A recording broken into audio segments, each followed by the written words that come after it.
Chapter 28. Hazel. "Finally!" Skyron cried. "That was much longer than 2 minutes!" Sorry, Jason said. It was a big decision. Which foot? Hazel tried to clear her mind and imagine the scene through Skyron's eyes. What he desired. What he expected. That was the key to using the mist. She couldn't force someone to see the world her way. She couldn't make Skyron's reality appear less believable. But if she showed him what he wanted to see, well, she was a child of Pluto. She'd spent decades with the dead listening to them yearn for their past lives that were only half remembered, distorted by nostalgia. The dead saw what they believed they would see, and so did the living. Pluto was the god of the underworld, the god of wealth. Maybe those two spheres of influence were more connected than Hazel had realized. There wasn't much difference between longing and greed. If she could summon gold and diamonds, why not summon another kind of treasure? A vision of the world people wanted to see. Of course, she could be wrong, in which case she and Jason were about to be turtle food. She rested her hand on her jacket pocket, where Frank's magical firewood seemed heavier than usual. She wasn't just carrying his lifeline now. She was carrying the lives of the entire crew. Jason stepped forward, his hands open in surrender. I'll go first, Skyron. I'll watch your left foot. "Excellent choice!" Skyron wriggled his hairy corpse-like toes. "I may have stepped on something with that foot. It felt a little squishy inside my boot, but I'm sure you'll clean it properly." Jason's ears reddened. From the tension in his neck, Hazel could tell that he was tempted to drop the charade and attack. One quick slash with his imperial gold blade. But Hazel knew if he tried, he would fail. Skyron, she broke in. Do you have water? Soap? How are we supposed to wash? "Like this!" Skyron spun his left flintlock. Suddenly, it became a squirt bottle with a rag. He tossed it to Jason. Jason squinted at the label. You want me to wash your feet with glass cleaner? "Well, of course not." Skyron knit his eyebrows. "It says multi-surface cleaner. My feet definitely qualify as multi-surface. Besides, it's antibacterial. I need that, believe me. Water won't do the trick on these babies." Skyron wiggled his toes and more zombie cafe odor wafted across the cliffs. Jason gagged. Oh, gods, no. Skyron shrugged. "You can always choose what's in my other hand." He hefted his right flintlock. He'll do it, Hazel said. Jason glared at her, but Hazel won the staring contest. Fine, he muttered. "Excellent. Now." Skyron hopped to the nearest chunk of limestone that was the right size for a footstool. He faced the water and planted his foot, so he looked like some explorer who just claimed a new country. "I'll watch the horizon while you scrub my bunions. It'll be much more enjoyable." Yeah, Jason said. I bet. Jason knelt in front of the bandit, at the edge of the cliff where he was an easy target. One kick and he'd topple over. Hazel concentrated. She imagined she was with Skyron, the lord of the bandits. She was looking down at a pathetic blonde-haired kid who was no threat at all, just another defeated demigod about to become his victim. In her mind she saw what would happen. She summoned the mist, calling it from the depths of the earth the way she did with the gold or silver or rubies. Jason squirted the cleaning fluid. His eyes watered. He wiped Skyron's big toe with his rag and turned aside to gag. Hazel could barely watch. When the kick happened, she almost missed it. Skyron slammed his foot into Jason's chest. Jason tumbled backward over the edge, his arms flailing, screaming as he fell. When he was about to hit the water, the turtle rose up and swallowed him in one bite, then sank below the surface. Alarm bells sounded on the Argo, too. Hazel's friends scrambled on deck, manning the catapults. Hazel heard Piper wailing all the way from the ship.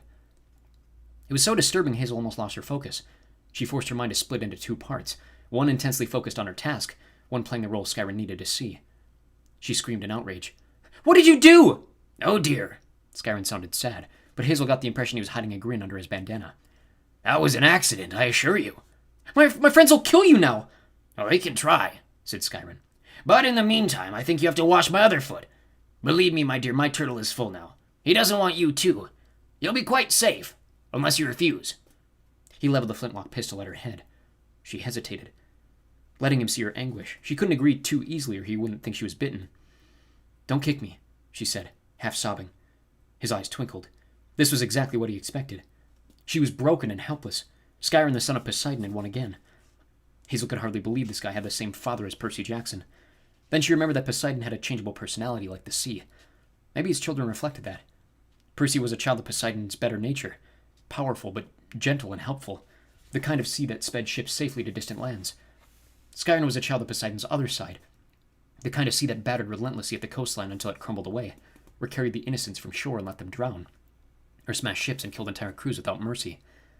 She snatched up the spray bottle Jason had dropped. Skyron, she growled, your feet are the least disgusting thing about you. His green eyes hardened. Just clean. She knelt, trying to ignore the smell. She shuffled to one side, forcing Skyron to adjust his stance, but she imagined that the sea was still at her back. She held that vision in her mind as she shuffled sideways again. Just get on with it, Skyron said. Hazel suppressed a smile. She managed to turn Skyron 180 degrees, but he still saw the water in front of him, the rolling countryside at his back. She started to clean. Hazel had done plenty of ugly work before. She'd cleaned the unicorn stables at Camp Jupiter. She'd filled and dug latrines for the Legion. This is nothing, she told herself, but it was hard not to retch when she looked at Skyron's toes. When the kick came, she flew backward, but she didn't go very far. She landed on her butt in the grass a few yards away. Skyron stared at her. But... Suddenly the world shifted. The illusion melted, leaving Skyron totally confused. The sea was at his back. He'd only succeeded in kicking Hazel away from the ledge. He lowered his flintlock. How? Stand and deliver, Hazel told him. Jason swooped out of the sky right over her head, and her body slammed the bandit over the cliff. Skyron screamed as he fell, firing his flintlock wildly, but for once hitting nothing. Hazel got to her feet. She reached the cliff's edge in time to see the turtle lunge and snap Skyron out of the air. Jason grinned. Hazel, that was amazing. Seriously. Hazel? Hey, Hazel! Hazel collapsed to her knees, suddenly dizzy. Distantly, she could hear her friends cheering from the ship below. Jason stood over her, but he was moving in slow motion, his outline blurry, his voice nothing but static.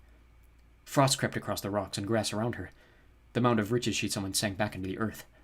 The mist swirled. What have I done? She thought in a panic. Something went wrong. No, Hazel, said a voice deep behind her. You've done well. She hardly dared to breathe.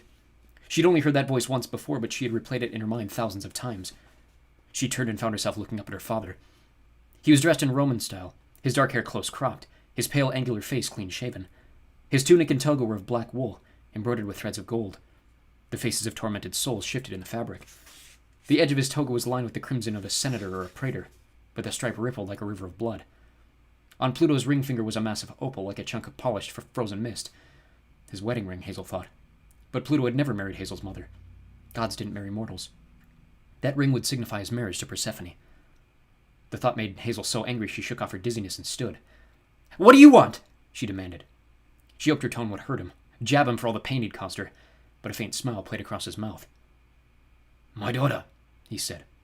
I am impressed. You've grown strong. No thanks to you, she wanted to say. She didn't want to take any pleasure in this compliment, but her eyes still prickled. I thought your major gods were incapacitated, she managed. Your Greek and Roman personalities fighting against one another. We are, Pluto agreed. But you invoked me so strongly that you allowed me to appear, if only for a moment. I didn't invoke you. But even as she said it, she knew it wasn't true. For the first time willingly, she'd embraced her lineage as a child of Pluto. She tried to understand her father's powers and use them to the fullest. When you come to my house in Epirus, Pluto said, you must be prepared. The dead will not welcome you, and the sorceress Pacify. Pacify? Hazel asked. Then she realized that must be the woman's name. She will not be fooled as easily as Skyron. Pluto's eyes glittered like volcanic stone. You succeeded in your first test, but Pacify intends to build her domain, which will endanger all demigods if it's rebuilt. Unless you stop her at the House of Hades. His form flickered. For a moment he was bearded, in Greek robes with a golden laurel wreath in his hair. Around his feet, skeletal hands broke through the earth. The god gritted his teeth and scowled. His Roman form stabilized. The skeletal hands dissolved back into the earth. We do not have much time. He looked like a man who'd just been violently ill. Know that the doors of death are at the lowest level of the necromantian. You must make Pacify see what she wants to see. You're right. That is the secret to all magic. But it will not be easy when you are in her maze. What do you mean? What maze? You will understand, he promised. And, Hazel Levesque, you will not believe me, but I am proud of your strength. Sometimes the only way I can care for my children is to keep my distance. Hazel bit back an insult. Pluto was just another deadbeat godly dad making weak excuses, but her heart pounded as she replayed his words. I'm proud of your strength. Go to your friends, Pluto said. They will be worried. The journey to Epirus still holds many perils. Wait, Hazel said. Pluto raised an eyebrow. When I met Thanatos, she said, you know, Death. He told me I wasn't on your list of rogue spirits to capture. He said maybe that's why you were keeping your distance. If you acknowledged me, you'd have to take me back to the underworld. Pluto waited. What is your question? You're here.